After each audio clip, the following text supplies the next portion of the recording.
Hi வீவோஸ், இன்னைக்கான வீடியோவில் என்ன நடக்கலாம்னு சொல்லிட்டு பார்க்கலாம். வீடியோக்குள்ளே போகிறதுக்கு முன்னாடி நம்ம சேனலை லைக் அண்ட் சப்ஸ்கிரைப் பண்ணிவிட்டு கொஞ்சம் சப்போர்ட் பண்ணுங்கள். வாங்க இப்போ வீடியோக்குள்ளே போகலாம். எபிசோட் ரொம்பவே பரபரப்பாக போய்கிட்டு இருக்கதா சொல்லலாம். நம்ம மகேஷ்க்கு நம்ம அஞ்சலி டைவர்ஸ் நோட்டீஸ் அனுப்பினோடனே நம்ம மகேஷ் வந்து இனிமேட்டு நான் ஜெயிலில் இருந்தால் வேலைக்காவது எவ்வளோ செலவானாலும் பரவாயில்ல என்னை வெளியில் எடுங்க அப்படின்னு சொல்லிட்டு ஒரு லாயரை அரேஞ்ச் பண்ணுறாங்க. அந்த லாயரும் மகேஷ் வெளியில் வரதுக்கான ஏற்பாடு எல்லாத்தையுமே பண்ணி மகேஷை ரிலீஸ் பண்ணிடுறாங்க. மகேஷ் வெளியில் வந்தோடனேயுமே ரகு கேசவன் ரெண்டு பேருமே மகேஷ்க்கு மாலையெல்லாம் போட்டு வரவே நான் அஞ்சலியை பார்க்கணும் அப்படின்னு சொல்லிட்டு மகேஷ் வந்து ரகு கிட்ட சொல்ல, இதை கேட்ட ரகு வந்து செம்மையா டென்ஷன் ஆயிட்டாங்க.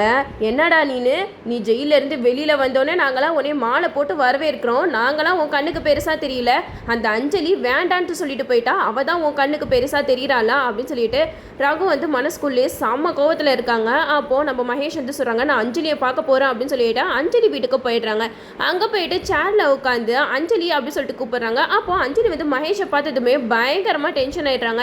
என்ன மகேஷ், நீ எப்படி ஜெயிலில் இருந்து வந்த அப்படி சொல்லிட்டு கேட்க, அதுக்கு மகேஷ் சொல்கிறாங்க, நீ எனக்கு டைவர்ஸ் நோட்டீஸ் அனுப்புன, அந்த நோட்டீஸை பார்த்ததுக்கப்புறம் என்னால் ஜெயிலில் இருக்க முடியல அஞ்சலி, நீ இல்லாமல் என்னால் இருக்க முடியாதுன்னு உனக்கு நல்லாவே தெரியும்ல, அதனால தான் உன்னை பார்க்குறதுக்காக உங்கள் வீட்டுக்கே வந்துட்டேன் அப்படின்னு சொல்ல, அதுக்கு அஞ்சலி சொல்கிறாங்க, இங்கே பாரு மகேஷ், இனிமேட்டு என்னால் உன் கூட வாழவே முடியாது, நான் தான் உனக்கு டைவர்ஸ் அப்ளை பண்ணிட்டேன்ல, தயவு செஞ்சு வாழ்க்கையில் விட்டு போயிடு, இனிமேட்டு உன் கூட என்னால் வாழ முடியாது அப்படின்னு சொல்லிட்டு பயங்கரமாக கத்துறாங்க. இதை கேட்ட மகேஷ்க்கு வந்து செம்ம டென்ஷன் ஆகிடுது.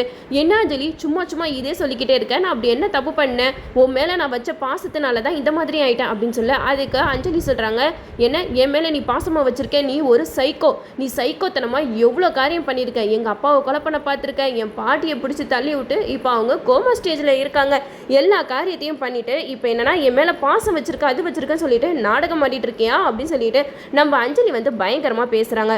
அந்த இடத்துல நம்ம மகேஷ் வந்து அஞ்சலி கிட்ட சொல்கிறாங்க, இங்கே பாரு அஞ்சலி, என் மேலே உனக்கு எவ்வளோ கோவம் இருந்தாலும் பரவாயில்ல, நம்ம வயிற்றில் வளர்கிற குழந்தைக்காகையாவது நம்ம ரெண்டு பேரும் சேர்ந்து வாழணும்ல அப்படின்னு பேசிக்கிட்டு இருக்கும்போது வெற்றி வராங்க.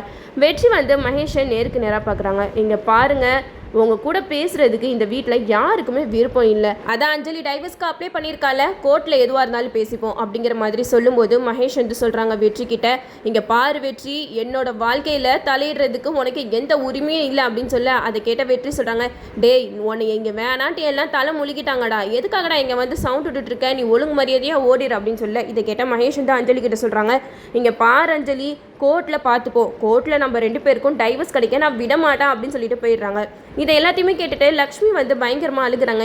என் பொண்ணு வாழ்க்கையை நானே இப்படி வீணாக்கிட்டேனே, அவனை பற்றி தெரியாமல் அவனுக்கு கட்டி கொடுத்து இப்போ என் பொண்ணு எவ்வளோ கஷ்டப்படுறா அப்படி சொல்லிட்டு அஞ்சலியை நினச்சி லக்ஷ்மி பயங்கரமாக அழுகுறாங்க.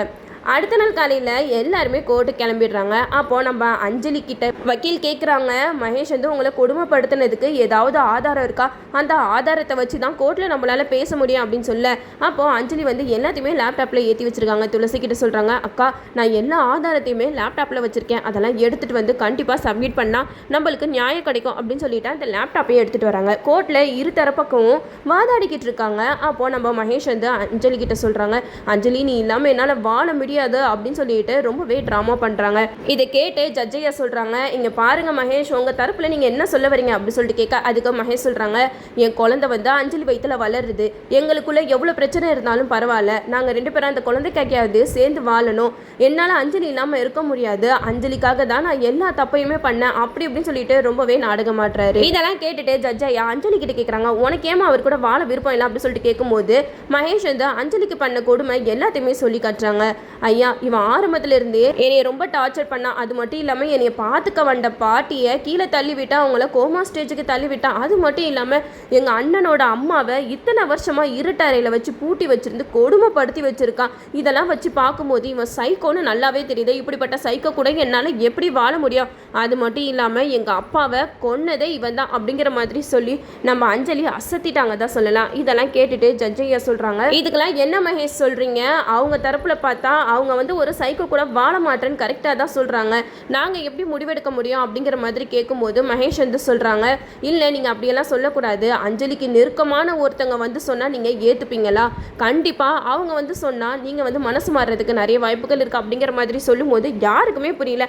அஞ்சலி வந்து துளசி கிட்ட சொல்கிறாங்க, என்னக்கா இவன் யாரை கொண்டு வந்து நிறுத்த போகிறான்னு தெரியலையே அப்படின்னு சொல்லிட்டு ரொம்பவே பதட்டமாக இருக்காங்க. அப்போ துளசி சொல்கிறாங்க, நீ எதுக்கும் பயப்படாத அஞ்சலி, கண்டிப்பாக நம்ம ஆதாரத்தெல்லாம் சப்மிட் பண்ணிட்டோம்ல, அந்த ஆதாரத்தை பார்த்து பார்த்தே கண்டிப்பாக ஜட்ஜ் ஐயா நல்ல முடிவாக தான் சொல்லுவாங்க அப்படின்னு சொல்லிட்டு அஞ்சலியை சமாதானப்படுத்திக்கிட்டு இருக்காங்க.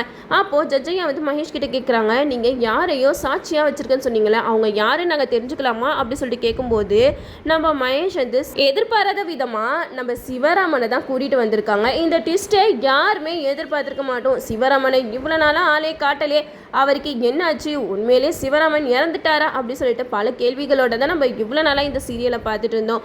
பட் அது எல்லாத்துக்குமே விட வந்து இப்போ கிடச்சிருச்சு. நம்ம மகேஷ் வந்து சிவராமனை கூப்பிட்றாங்க. சிவராமன் வந்து கூண்டில் நிற்கிறாரு. சிவராமனை பார்த்ததுமே நம்ம அஞ்சலி, துளசி, லக்ஷ்மி எல்லாருமே பயங்கர ஷாக்கிங் ஆகுறாங்க. அப்பா அப்பான்னு சொல்லிட்டு நம்ம அஞ்சலி, துளசி எல்லாமே அழுகுறாங்க. சிவராமன் கிட்ட பேச போகலான்னு போகிறப்ப அப்போ ஜட்ஜையா சொல்கிறாங்க, இங்கே பாருங்கம்மா, அவங்க சாட்சிக்காக கூண்டில் நிறுத்தி வைக்கப்பட்டிருக்காங்க. இந்த நேரத்தில் போயிட்டு அவர்கிட்ட எதுவுமே பேசக்கூடாது அப்படிங்கிற மாதிரி சொல்ல, இதை கேட்டால் அஞ்சலி, துளசியும் அப்படியே ஓரமாக உட்காந்துடுறாங்க. சிவராமன் உயிரோடு வந்ததில் அவங்க ரொம்ப சந்தோஷப்பட்டு இருக்காங்க. இருந்தாலும் இந்த மகேஷ் வந்து சிவராமனை எதுக்கு யூஸ் பண்ண போகிறானே தெரியல. ஏன்னா இப்போ சாட்சியாக அவரை நிப்பாட்டி வச்சிருக்கிறது வந்து அஞ்சலிக்கும் துளசிக்கும் அப்படியே வயிற்றில் புளியை கரைச்சிக்கிட்டு இருக்குதா சொல்லலாம். இந்த இடத்துல சிவராமன் வந்து மகேஷ் மேலே எந்த ஒரு தப்பும் இல்லை அப்படிங்கிற மாதிரி தான் பேசுவார். ஏன்னா இந்த மகேஷ் வந்து சிவராமனை மிரட்டி என்னென்னமோ சொல்லி தான் கூட்டிகிட்டு வந்திருக்காங்க. அதுபடியே இப்போ சிவராமன் வந்து மகேஷ்க்கு ஆதரவாக தான் பேசுகிறாங்க. ஆரம்பத்தில் என்னோட பொண்ணு இவர் கூட சந்தோஷமாக தான் வாழ்ந்துக்கிட்டு இருந்தாலும் இவர் என் பொண்ணு மேலே ரொம்பவே அதிகமாக பாசம் வச்சுட்டு இருந்தார். அதனால தான் இவர் பண்ண தப்புக்கெல்லாம் காரணமாயிடுச்சு. பட் அவரோட தப்பை வந்து இப்போ உணர்ந்துட்டாரு அப்படிங்கிற மாதிரி சிவராமன் வந்து ஜட்ஜையா கிட்ட சொல்கிறாங்க. அப்போது அஞ்சலி வந்து இங்கேருந்து கத்துறாங்க, என்னப்பா சொல்கிறீங்க, உங்களை உயிரோட பார்த்ததில் நாங்கள் ரொம்பவே சந்தோஷப்பட்டுட்டு இருக்கோம். இவ்வளோ நாளாக உங்களை அடைச்சி வச்சுருந்தது இவன் தானே, எல்லா உண்மையும் சொல்லுங்க அப்படிங்கிற மாதிரி சொல்லும்போது சிவராமன் வந்து சொல்கிறாங்க, இல்லைம்மா அஞ்சலி, நீ மகேஷ் மேலே இருக்கிற கோவத்தில் இந்த மாதிரியெல்லாம் பேசிக்கிட்டு இருக்க. தயவு செஞ்சு கொஞ்சம் அமைதியாக ஏறி, அப்பா எது பண்ணாலும் உன்னோட நல்லதுக்கு தான் பண்ணுவேன் அப்படிங்கிற மாதிரி நம்ம அஞ்சலி கிட்ட சிவராமன் சொல்கிறாங்க. சிவராமன் பேச்சு கேட்டுட்டு நம்ம அஞ்சலினால் மறு பேச்சு எதுவுமே பேச முடியல. சரி, அப்பா ஏதோ ஒரு காரணத்தோடு தான் இப்படி பேசுகிறாங்க அப்படின்னு சொல்லிட்டு துளசி, அஞ்சலி ரெண்டு பேருமே மனசை சமாதானப்படுத்திட்டு தான் இந்த இடத்துல உட்காந்துருக்காங்க. நம்ம லக்ஷ்மி வாயடிச்சு போய் நிற்கிறாங்க. இவ்வளோ நாளாக வந்து சிவராமன் இறந்துட்டாரு அப்படின்னு நினச்சிட்டு இருந்த இடத்துல இப்போ திடீர்னு உயிரோட வந்து மகேஷ்க்கு சப்போர்ட்டாக பேசுகிறாரு அப்படின்னு நினச்சிட்டு நம்ம லக்ஷ்மி, துளசி, அஞ்சலி 3 பேருமே குழம்பி போயிட்டு இருக்காங்க. இந்த சைடு முருகன் வந்து சிவராமனை பார்த்து பயங்கரமாக அழுதுகிட்டு இருக்காங்க. அப்பா அப்பான்னு சொல்லிட்டு ரொம்பவே தவிச்சிக்கிட்டு இருக்காங்க.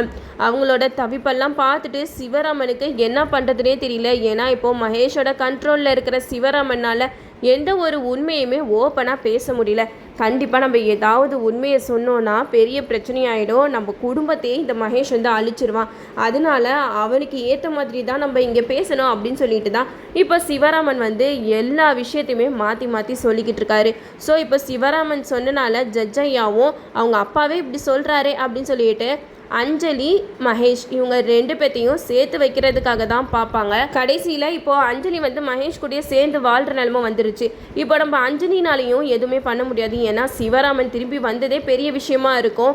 மறுபடியும் மகேஷ் வந்து ஏதாவது பண்ணிடுவானோ அப்படிங்கிற பயத்தோடையே நம்ம அஞ்சலி வந்து மகேஷோட வாழ்க்கையை தொடர போகிறாங்க. இதுக்கப்புறம் இந்த கதைக்களம் எப்படியெல்லாம் போகுதுன்னு சொல்லிட்டு நம்மளும் வெயிட் பண்ணி பார்ப்போம். ஓகே வியூவர்ஸ், இந்த வீடியோ உங்களுக்கு பிடிச்சிருந்தா லைக் பண்ணுங்கள், மறக்காமல் நம்ம சேனலை சப்ஸ்கிரைப் பண்ணிடுங்க.